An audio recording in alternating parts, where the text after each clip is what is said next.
사도행전 9장 19절 하반절에서부터 31절까지를 오늘 살펴볼 것입니다. 사울은 기독교인들을 핍박하기 위해서 다메섹으로 향하던 중에 정오의 해보다도 찬 광채 가운데에 계신 예수님을 만났습니다. 이 사건으로 인해서 사울은 예수님을 구세주로 영접하게 되었습니다. 그리고 사흘 동안 앞을 보지 못하게 되었어요. 다메섹에 있던 경건한 성도인 아나니아가 예수님께 지시를 받고서 사울을 찾아가서 안수하여 기도했더니 사울은 눈에서 비늘 같은 것이 벗겨지면서 다시금 앞을 볼 수 있게 되었습니다. 자, 19절의 하반절에서부터 22절까지 우리가 함께 읽겠습니다. 사울이 다메섹에 있는 제자들과 함께 며칠 있을새 즉시로 각 회당에서 예수의 하나님의 아들이심을 전파하니 듣는 사람이 다 놀라 말하되 이 사람이 예루살렘에서 이 이름 부르는 사람을 찬양하던 자가 아니냐. 여기 온 것도 저희를 결박하여 대제사장들에게 끌어가고자 함이 아니냐 하더라. 사울은 힘을 더 얻어 예수를 그리스도라 증명하여 다메섹에 사는 유대인들을 굴복시키니라. 사울은 앞을 보게 된 후에 다메섹에 있는 제자들과 함께 지냈습니다. 여기서 제자들이라 하는 것은 사울에게 배운 사울의 제자를 뜻하는 게 아니라 예수님의 제자답게 살아가는 신실한 성도들을 의미합니다. 앞에서 우리가 지난주에 살펴봤던 부분에서도 아나니아에 대하여 성경이 뭐라고 기록했냐면은 아나니아라 하는 제자가 있더니 이렇게 기록했단 말입니다. 기독교인을 핍박하던 사울이 어떻게 이 다메섹의 성도들과 어울릴 수 있게 되었겠습니까?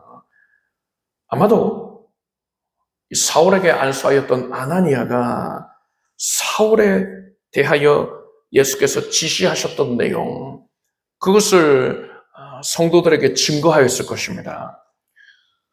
이를 보건대 예수님께서 친히 사울에게 안수하셔서 눈을 뜨게 해주실 수 있음에도 불구하고 그리하지 아니하시고 굳이 아나니아를 통하여서 안수하여 눈을 뜨게 해주신 것, 그 이유가 여기 있다 추측할 수 있어요. 즉 아나니아를 통해서 사울이 다메섹의 성도들과 교제할 수 있게 하셨단 말입니다.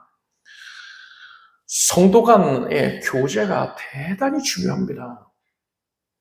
전도서 4장 9절에서 12절까지 말씀을 보니까 두 사람이 한 사람보다 나누면 저희가 수고함으로 좋은 상을 얻을 것입니다.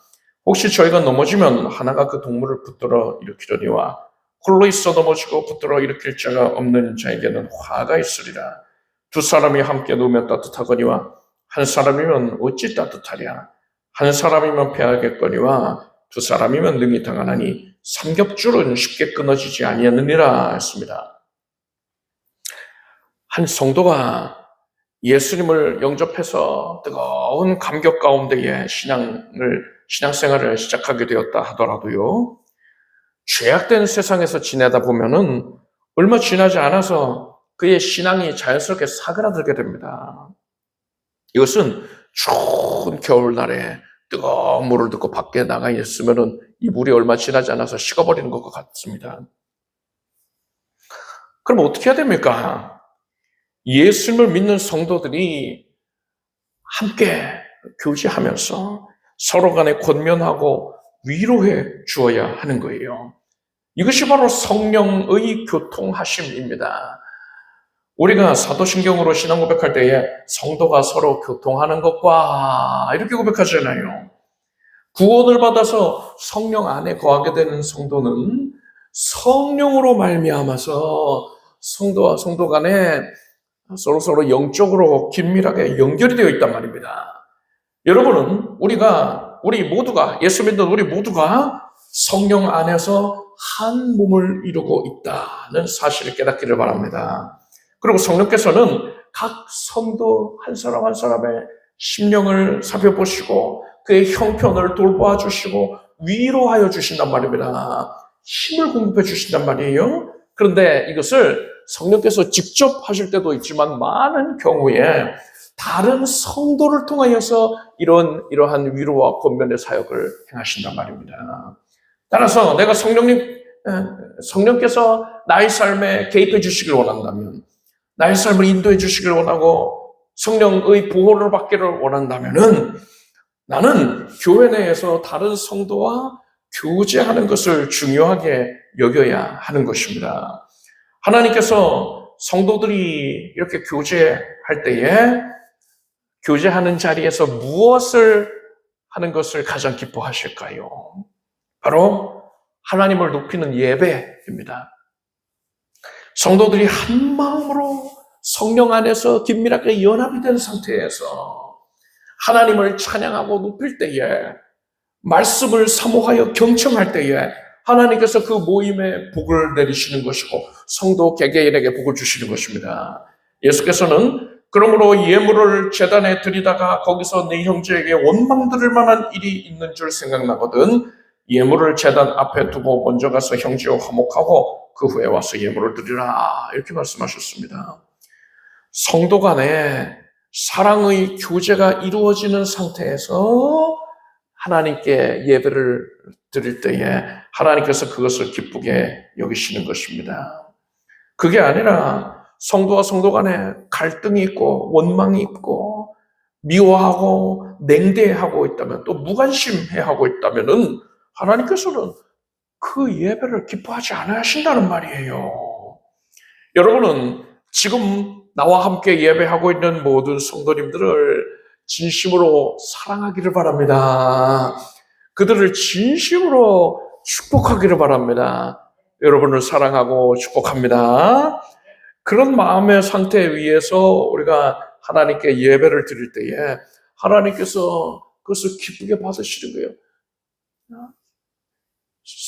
성도들이 서로 연합하여 한 몸을 이루고 있구나 해서 기뻐하시면서 우리 교회에 복을 주시고 여러분 각자에게 복을 주시단 말입니다. 우리가 이렇듯 성도의 교제 위에서 예배하는 것의 중요함을 깨달았다면 우리는 반드시 구역에서 드려지는 예배인 구역 예배를 소중하게 여길 수 있어야 합니다. 구역 예배는 성도들이 함께 모여서 말씀을 듣고 기도 제목을 나누고 서로를 위해서 기도하는 시간입니다. 이것을 통해서 성도와 성도 간의 영적인 교제가 충만하게 풍성하게 깊이 있게 이루어지는 것이지요.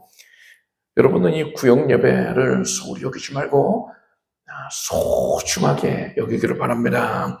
그래서 구역 예배를 통해서 하나님 기쁘시게 드리기 바랍니다.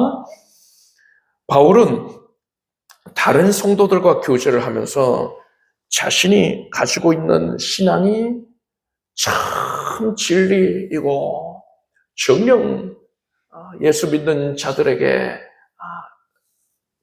옳다고 인정을 받는 것임을 깨달았습니다. 검증받은 거예요. 확신이 생겼습니다. 내가 치우침이 없고 정도 위에 진리 위에 바로 서 있는 것이 맞구나, 이것을 확인했단 말이에요. 이것을 확인한 사울은 유대인의 회당에 찾아가서 예수님이 하나님의 아들이시라는 사실을 증거했습니다. 유대인들은 사울이 예수 믿는 자를 핍박하는 자인 줄로만 알았는데 그런 사울이 예수를 전하니까 크게 놀랐습니다. 사울은 열성적으로 복음을 전함으로써 담메색에 사는 유대인들 중에 많은 수가 예수님을 믿게 되었습니다. 지금 사울이 예수님을 믿고 나서 여러 달이 지난 게 아니에요. 몇 년씩 흐른 게 시간이 지난 게 아닙니다. 고작 며칠이 지났단 말이에요. 그런데 사울은 회당에 가서 유대인들에게 열성적으로 복음을 전했단 말입니다. 회당의 예배 시간에는요, 회당장이 설교자를 선택했습니다. 설교자를 선택할 권한이 있었어요. 오늘 랍비가 그 회당을 방문을 한 경우에는 딱 보면 랍비인 줄 알아요. 수염 쓰다듬어서 하고 있었겠지요. 누가 봐도 저분은 선생이구나, 우리에게 율법을 가르쳐줄 사람이구나 이걸 안단 말입니다. 그래서 랍비가 방문한 것 같으면은 이 회당장이 그에게 찾아가서 정중하게 묻습니다. 우리에게 전하여 줄 말씀이 있습니까? 물어요. 이후에 사도행전을 보면은 그런 내용들이 나옵니다. 그러면 그 랍비가 회당 그 앞으로 또박또박 걸어가서는 회당에 비치되어 있는 성경, 그 파피루스죠. 두루마리를 쭉 펴가지고 말씀을 읽고는 설교를 하는 것입니다. 사울은 유대교의 그 율법에 정통한 자였어요. 율법 교사란 말입니다. 그래서 사울은 회당을 방문하면 그곳의 회당장들에게 설교를 권유를 받고 그들에게 설교하는 게 일상이었을 것입니다.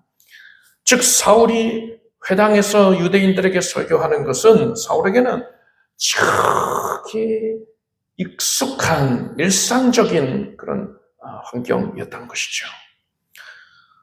성도가 구원을 받았다면 어디 먼 데 나가서 익숙하지 아니한 그런 환경에서 복음을 전하지는 못한다 하더라도 사울이 그랬듯이 적어도 자신이 익숙한 환경 내에서는 복음을 전하는 그런 모습을 보여야 합니다. 이게 당연하다는 거예요. 내 가족들에게 그리고 나의 친구들에게 나와 가까이 있는 이들에게 나에게 익숙한 그 이들에게 복음을 전해야 된다는 것입니다. 진실로 내가 예수님의 대속의 은혜를 영접해서 죄사함을 받고서 구원을 받았다면 그래서 그 은혜가 너무나도 감사하다면 지금도 멸망길로 달려가고 있는 불신자들을 내가 사랑하는 그 사람들을 너무나도 안타깝게 여겨서 그들에게 복음을 전해야만 한단 말입니다. 그런데 내가 예수 믿고 나서도 내 가족에게 복음을 전하지 아니하고 내 친구에게 복음을 전하지 않고 있다면요, 이건 뭘 의미합니까? 나는 제대로 구원을 받지 못했다는 거예요. 그저 종교적인 형식에만 만족하고 있고 나 스스로 구원받았다고 착각하고 있는 겁니다. 내가 정말로 구원을 받았다면요, 내가 사랑하는 내 주변 사람들한테 어떤 방식으로든 복음을 전할 수밖에 없는 거예요. 그들 믿든 안 믿든 간에 어떻게 해서든 나는 복음을 전할 수밖에 없는 것입니다. 여러분, 예수님의 은혜로 구원을 받았습니까? 예수님이 죄사해 주신 은혜가 너무나도 감격스럽습니까? 그렇다면 이제 여러분에게 익숙한 여러분 주위에 있는 분들, 여러분이 살아가는 이들에게 좀 더 주저함 없이 복음을 전하는 삶을 살게 되기를 바랍니다. 23절에서 25절까지를 우리가 함께 읽겠습니다. 여러 날이 지남에 유대인들이 사울 죽이기를 공모하더니 그 계교가 사울에게 알려지니라. 저희가 그를 죽이려고 밤낮으로 성문까지 지키거늘 그의 제자들이 밤에 광주리에 사울을 담아 성에서 달아내리리라. 사울이 유대인들에게 적극적으로 복음을 전하였더니 기독교인을 박해하던 자들이 이제는 사울을 죽이고자 했습니다. 여러분, 난파 간첩이었다가 그가 귀환을 하면은 언론에서 또 정부에서도 대대적으로 그 사실을 홍보하지 않습니까? 어떤 일에 중책을 맡고 있던 자가 그것과 반대되는 진영으로 넘어간다면은 그만큼 효과가 커요. 이쪽 진영이 그만큼 잘못되었던 것이다. 이것을 극명하게 광고하는 효과가 있는 것입니다. 그래서 기독교인들을 핍박하던 유대교의 상징이라고도 할 수 있을 법한 이 사울이 이제는 기독교로 넘어가서 예수 믿는 자가 되었으니 유대교 입장에서 보면은 타격이 큰 겁니다. 굉장히 기분 나쁜 상황인 거예요. 그래서 사울을 죽이고자 하는 것입니다. 사울을 죽이려고 밤낮으로 성문을 지키고 있었기 때문에 사울의 제자들, 여기서는 정말로 사울에게 가르침을 받은 자들입니다. 그들이 사울을 광주리에 담아가지고 사울을 다메섹 성 밖으로 피신을 시켰습니다. 이렇게 사울에 대한 세상의 핍박이 본격적으로 시작이 된 겁니다. 이전에 사울이 예수 믿는 자들을 핍박하는 삶을 살 때에는요, 그 누구도 사울을 괴롭히는 자가 없었습니다. 이렇게 생명을 위협하는 적이 없었단 말이에요.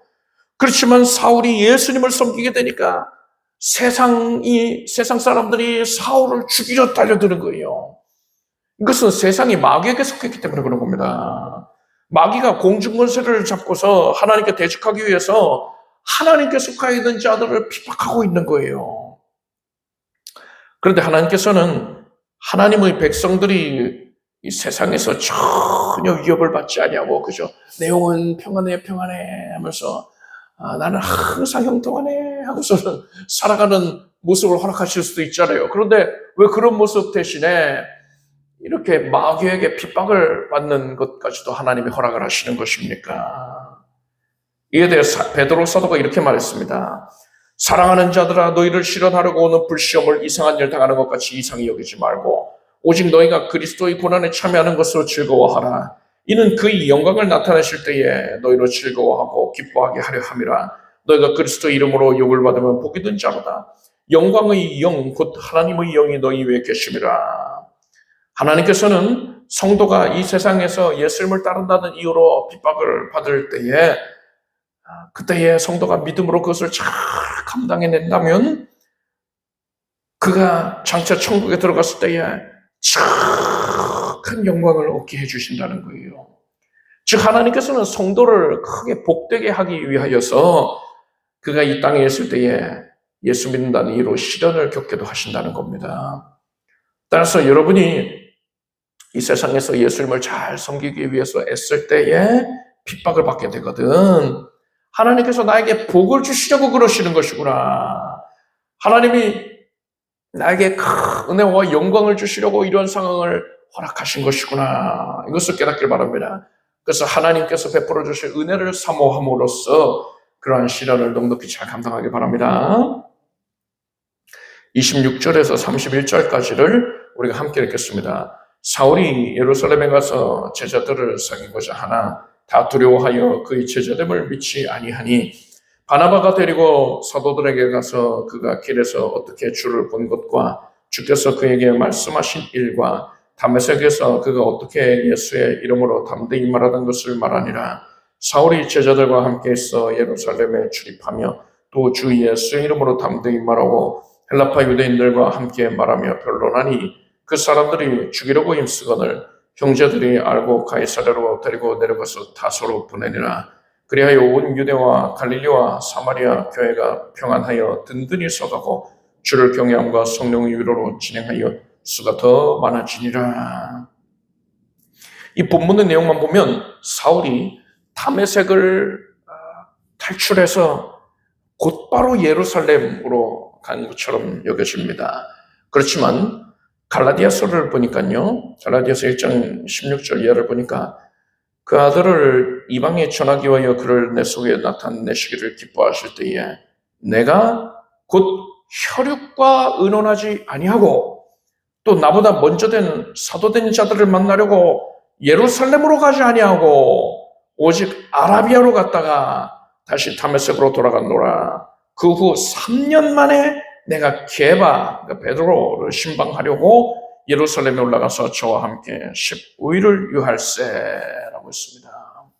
무슨 말이냐면 사울이 다메섹을 탈출해서 곧바로 예루살렘으로 간 게 아니라 아라비아, 그 아라비아 반도 있지 않습니까? 사막이요. 아라비아로 내려가서 3년을 지냈다는 겁니다. 오늘날 사우디아라비아 지역 생각하시면 됩니다. 사울이 왜 아라비아로 간 것입니까? 갈라디아서 4장 25절을 보면은 아라비아에 있는 신의 산으로라고 있습니다. 아라비아에 신의 산이 있는 거예요. 신의 산이 뭡니까? 이스라엘이 출애굽해서 하나님께 율법을 받은 장소가 신의 산입니다. 이 신의 산을 하나님의 산 호렙이라고도 부르기도 합니다. 호렙산. 엘리야 선지자가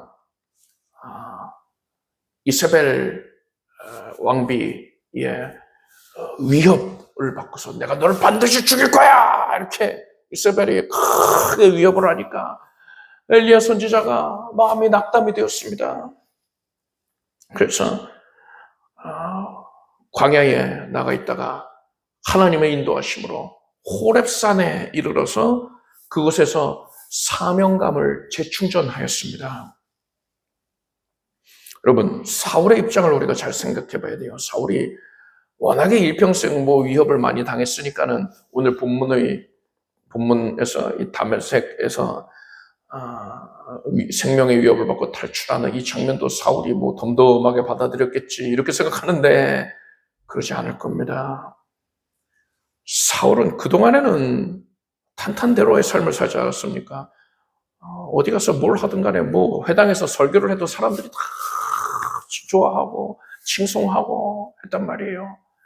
사내들인 공회 의원들은 자네가 우리 유다민족의 미래야 하면서 사울을 축해 세우지 않았겠습니까? 그랬는데 지금 그렇게 사울을 칭송했던 자들이 다 눈에 도끼가 서려가지고 사울을 죽이려고 하는 겁니다. 그렇게 달려들고 있어요. 지금 생애 처음으로 이런 위협에 처해지게 됐단 말입니다. 그래서 이것이 이런 사람들의 반응이 죽이려고까지 하는 이런 반응이 사울에게는 큰 충격이었을 것입니다. 그래서 사울은 옛적에 엘리야가 그랬듯이 마음에 참으로 낙담이 되었을 거예요. 이게 맞나? 이렇게 이제 살아야 되나? 낙담이 됐을 거란 말입니다. 그래서 사울은 옛적에 엘리야가 또 그랬듯이 호렙산, 그러니까 신의 산에 가서 사명감을 재충전 받고자 하였던 것으로 보입니다. 이때에 사울이 성경의 모든 말씀들 가운데 무슨 말씀에 더 집중했겠습니까? 엘리야가 하나님의 산 호렙에 이르러서 그곳에서 사명감을 재충전받은 그 기록을 곱씹어서 묵상하지 않았겠습니까? 그 내용은 이렇습니다. 엘리야가 호렙산에 서 있을 때에 하나님께서 그곳을 지나가셨습니다. 곧이어서 크고 강한 바람이 산을 가르고 바위를 부쉈어요. 그렇지만 그 바람 가운데에는 여호와가 계시지 않았습니다. 곧이어서 큰 지진이 일어났습니다. 그런데 지진 가운데도 하나님은 계시지 않았어요. 그리고 지진 후에 큰 불이 일어났는데 불 가운데도 하나님은 계시지 않았습니다. 불 후에 세미한 소리, 매우 작은 소리가 있었는데 거기에 하나님이 계셨던 거예요. 하나님께서는 크고 강한 바람이 산을 가르고 바위를 부술 때에도 그 가운데 계시지 않았거든요. 큰 지진 가운데에도, 큰 불 가운데에도 계시지 않았는데 오직 세미한 음성 가운데만 계셨단 말입니다. 하나님께서 세미한 음성으로 말씀하고 계신 거예요. 이렇게 세미한 음성으로 말씀하고 계시니까 여러분, 내가 정신이 팔려있고 다른 것에 부산하게 다른 것에 집중하고 있다면 이 말씀을 못 듣지 않겠습니까? 그러니 나는 어떻게 해야 됩니까? 세미한 음성 들으려면은 하던 것을 멈추고 오직 하나님이 하시는 말씀에 온 신경을 집중해야 되는 거예요. 라디오 주파수를 맞추는 것과도 같이 하나님의 세미한 음성을 향하여서 하나님께만 온 마음을 쏟아야 되는 겁니다. 하나님께서 큰 바람, 큰 지진, 큰 불에는 임하지 아니하시고 세미한 음성에만 임하신 것은 하나님이 엘리야에게 눈에 보이는 그런 큰 현상들, 기적적인 현상들, 그것을 집중하지 말아라. 나는 네가 그것에 마음 뺏기지 말고 마음을 가라앉힌 채로 오직 나와의 교제에만 집중하기를 원한다. 이렇게 말씀하시고 계시는 거예요. 엘리야가 사명을 감당하기 위해서는 오직 하나님과의 교제에 집중해야 한다는 겁니다. 그런데 엘리야가 그것에 집중하기보다는 하늘에서 불이 떨어지고 난리가 나고 큰 비가 쏟아지고 이런 것에만 지금 관심을 갖고 있으니까는 그래서 마음이 낙담된 것 아닙니까? 하나님께만 집중하고 있었으면 그렇게 낙담하면 안 됐단 말이에요. 그것을 일깨워 주신 것입니다. 우리도 마찬가지입니다. 우리가 눈에 보이는 기적 자체만 연연한다면요, 어떤 현상 자체, 환경 자체, 그것을 연연한다면 엘리야가 그랬듯이 우리도 낙담될 수밖에 없습니다. 대신에 우리가 하나님의 세미한 음성, 즉 하나님과의 교제에만 전념한다면 그러면 우리는 낙담되지 않는 거예요. 어떻게 상황이 바뀐다 하더라도 그게 중요한 거 아닙니다. 내가 하나님과 긴밀하게 교제하고 있는 걸요. 하나님이 나를 사랑하시고 내가 하나님을 사랑하고 하나님께 가까이 하고 있는 걸요. 그러니 모든 것이 합력하여 선을 이루는 게 당연한 것입니다. 여러분은 마음의 골방에서 오직 하나님을 만나게 되시길 바랍니다. 그럴 때 우리가 하나님 맡기신 삶을 감당할 수가 있는 것입니다. 사울은 아라비아에서 3년을 지낸 후에 예루살렘으로 왔습니다. 사울은 예루살렘에 가서도 이제 신실한 성도들과 교제하기를 원했습니다. 성도들 간의 교제가 그렇게 중요한 거예요. 그런데 예루살렘의 성도들은 3년 전 사울의 모습을 똑똑하게 기억하고 있었어요. 사울이 기독교인들을 잔혹하게 핍박하고 죽였던 것을 기억합니다. 그래서 성도들은 사울이 이제 예수님을 믿게 됐다 하는 것을 믿지를 않는 겁니다. 이거 함정이다, 함정. 또 기독교인들을 체포하기 위해서 거짓 연기를 하고 있는 것이다, 이렇게 생각했어요. 이때 바나바가 사울의 보증인이 되어주었습니다. 바나바는 사울을 데리고서 사도들을 만났습니다. 다메섹 도상에서 예수님이 어떻게 나타나셔서 말씀하셨는지, 그리고 이 사울이 다메섹에서 담대하게 복음을 증거했던 일들을 말했단 말입니다. 사도들은 바나바를 신뢰했어요. 그렇기 때문에 바나바가 보증하는 사울을 신뢰하게 되었습니다. 이러한 사도들의 모습을 보고 성도들이 바울을 또한 용납하게 되었던 것이지요. 사울은 사도들과 예루살렘 교회의 성도들에게 배척을 받고 있었는데 바나바가 사울과 이 성도들 사이에 중재자가 되어서 사울이 이 성도들과 교제를 할 수 있게 하여 주었습니다. 이 사건에서 바나바는 중보자가 되시는 예수 그리스도의 사역을 예표하는 인물이다 할 수 있습니다. 에베소서 말씀 보니까 이제는 전에 멀리 있던 너희가 그리스도 예수 안에서 그리스도의 피로 가까워졌느니라. 그는 우리 화평이신지라 둘로 하나를 만드사 중간에 막힌 담을 허시고 라고 했어요. 죄인들은 하나님과 가까이 할 수가 없었습니다. 그런데 예수께서 중보자가 되셔서 하나님과 사람 사이를 화목하게 하셨어요. 그리고는 하나님과 화목하게 된 이 사람들 간에도 화목하게 하신 것입니다. 그리고 예수께서는 우리에게 이렇듯 화목하게 하는 사명, 직책을 맡기셨습니다. 고린도후서 말씀 보니까 모든 것이 하나님께로 났나니 저가 그리스도로 말미암아 우리를 자기의 화목하게 하시고 또 우리에게 화목하게 하는 직책을 주셨으니 이는 하나님께서 그리스도 안에 계시사 세상을 자기의 화목하게 하시며 저희의 죄를 저희에게 돌리지 아니하시고 화목하게 하는 말씀을 우리에게 부탁하셨느니라고 했습니다. 그리고 예수님께서는요, 화평케 하는 자는 복이 있나니 저희가 하나님의 아들이라 일컬음을 받을 것이며 라고 하셨습니다.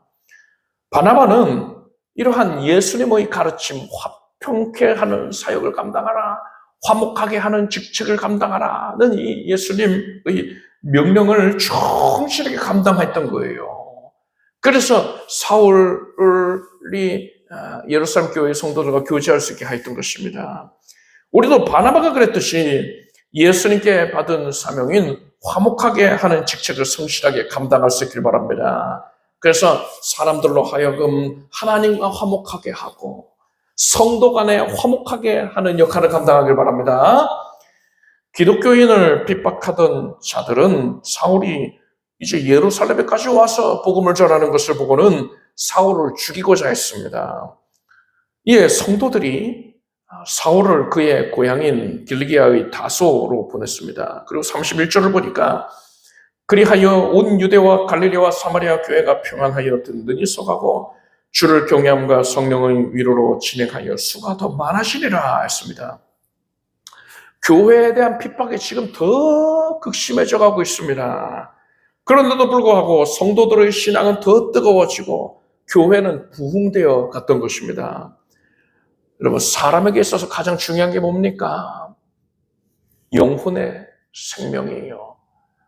그 정령 구원받았느냐가 중요한 겁니다.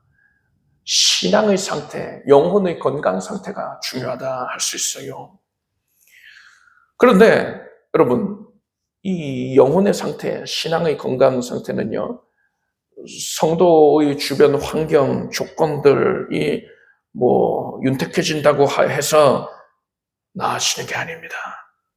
그러한 환경들이 신앙에 긍정적인 영향만 끼치는 게 아니에요. 오히려 그 반대가 되는 경우들이 많이 있습니다. 기독교 역사를 보면 초대교회에 대한 핍박이 거세어지고 로마 황제, 대표적으로 네로가 앞장서서 기독교인들을 박해할 때에 성도들의 신앙이 정금과도 같이 빛이 났습니다. 순교를 두려워하지 아니하고 예수님에 대한 신앙을 고백하고 죽음 앞에서도 찬송을 불렀어요. 반면에 로마에서 기독교가 공식적으로 인정을 받게 됐거든요. 공인되었습니다. 그리고 더 나아가서 국교가 되어버렸어요. 이제는 기독교 안 믿으면 안 되는 상황이 되어버렸습니다. 그러자 성도들의 신앙이 급격하게 타락하기 시작했습니다. 가톨릭이 등장했지요. 성도들은 성경에 대한 관심을 잃었습니다. 말씀도 못 읽게 했어요. 라틴어로 번역을 해버려가지고. 히브리 헬라어는 모르는 시대가 됐으니까요. 라틴어도 또 모르는데 일반 백성들이 쓰는 말로는 도저히 성경을 대할 수가 없게 한 겁니다. 말씀에서 멀어져서 오직 교리와 형식에만 얽매게 된 겁니다. 오늘 본문을 보면 교회가 크게 박해를 받게 되니까 이것이 성도들의 신앙을 정금과도 변화시키는 계기가 되었다는 걸 알 수 있습니다.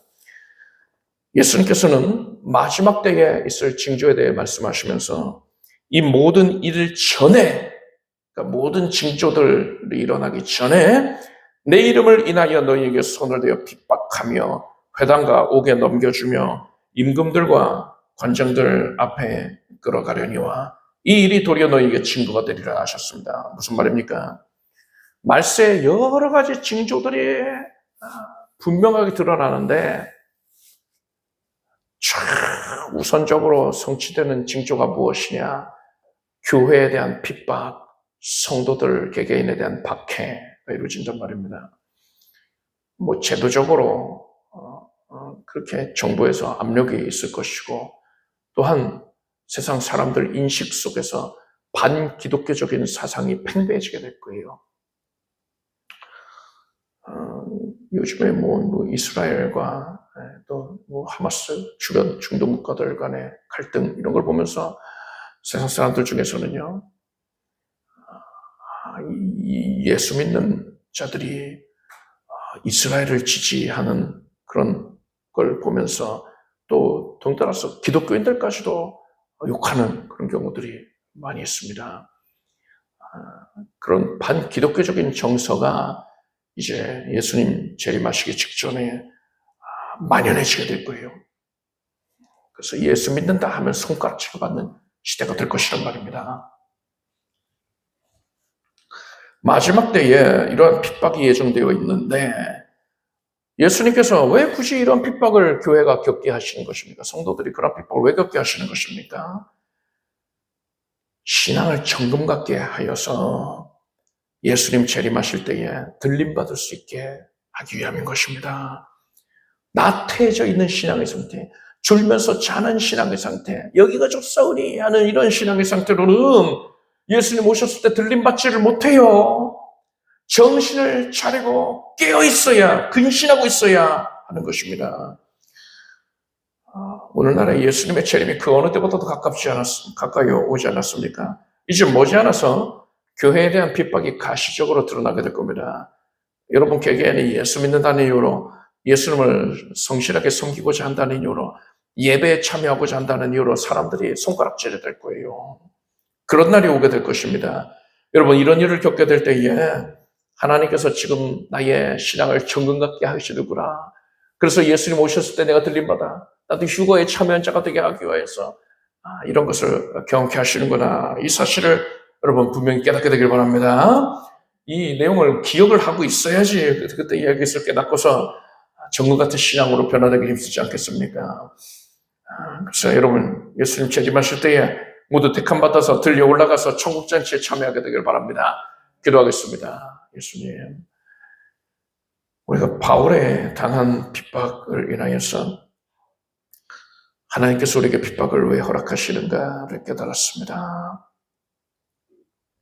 하나님, 우리가 상을 주시기 위해서 핍박을 주시고 또 마지막 때에 깨닫게 하기 위해서 핍박을 주신 줄 알았습니다.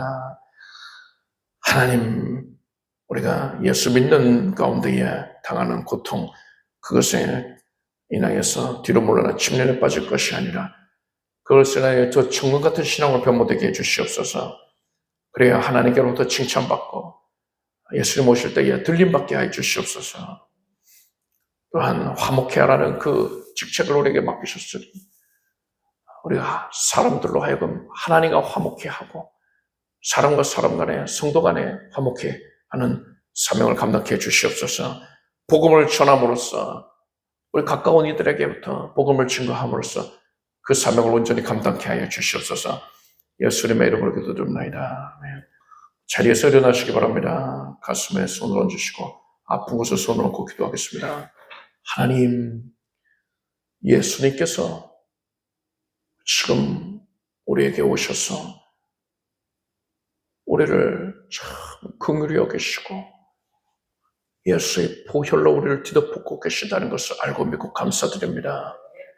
예수님의 보혈로 말미암아 우리는 하나님과 화목해 되었습니다.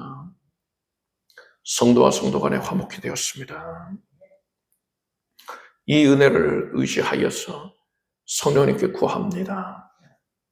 주 하나님이시여, 하나님과 화목한 주의 자녀들을 기쁘게 여겨주시고 예수의 피공로로 말미암아서 이제 주의 백성들이 고침받게 해주시옵소서.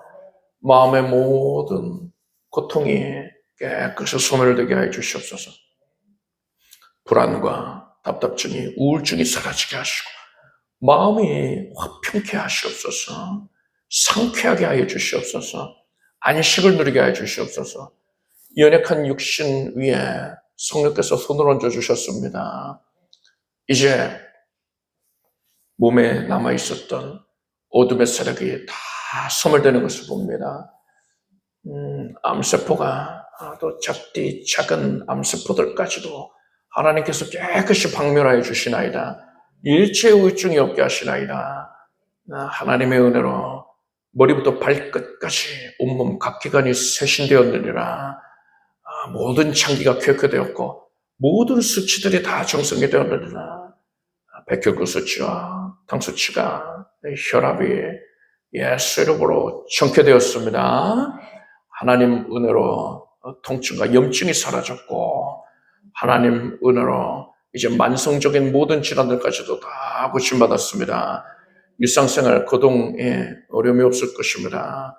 예수 그리스도의 손길이 닿았으니 지금 손댄 그 환부 위에 거룩하신 하나님의 손길이 닿았으니 이제 급속한 고침을 받을지어다. 하나님께 기뻐하고 영광 올리게 될지어다. 예수님의 이름으로 기도드립니다. 믿은 대로 될지어다. 하나님께 박수 올리겠습니다.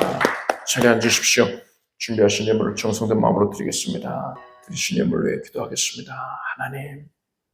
하나님을 사랑하는 마음으로 하나님을 간절하게 앙모하는 마음으로 예물을 올립니다. 이 예배의 주인이신 하나님께서 우리 예배를 거둬주심을 믿고 감사를 드립니다. 이 헌신도 하나님께서 연락하여 주심을 알고 감사를 드립니다. 하나님께 바쳐진 심령들이니 하나님께서 손을 얹어 주셨고 큰 복을 얻게 하여 주시옵소서. 영혼이 잘된 같이 범사가 잘되고 강하게 주시옵소서. 각 가정이 예수 이름으로 평안 가운데 거하게 하소서. 예수님의 이름으로 기도드립나이다. 우리 주 예수 그리스도의 무한하신 은혜와 하나님 아버지의 사랑과 성령님의 교통하심이 수요 예배에 함께하는 사랑하는 성도들 위해 영원히 함께 없시기를 축원합니다.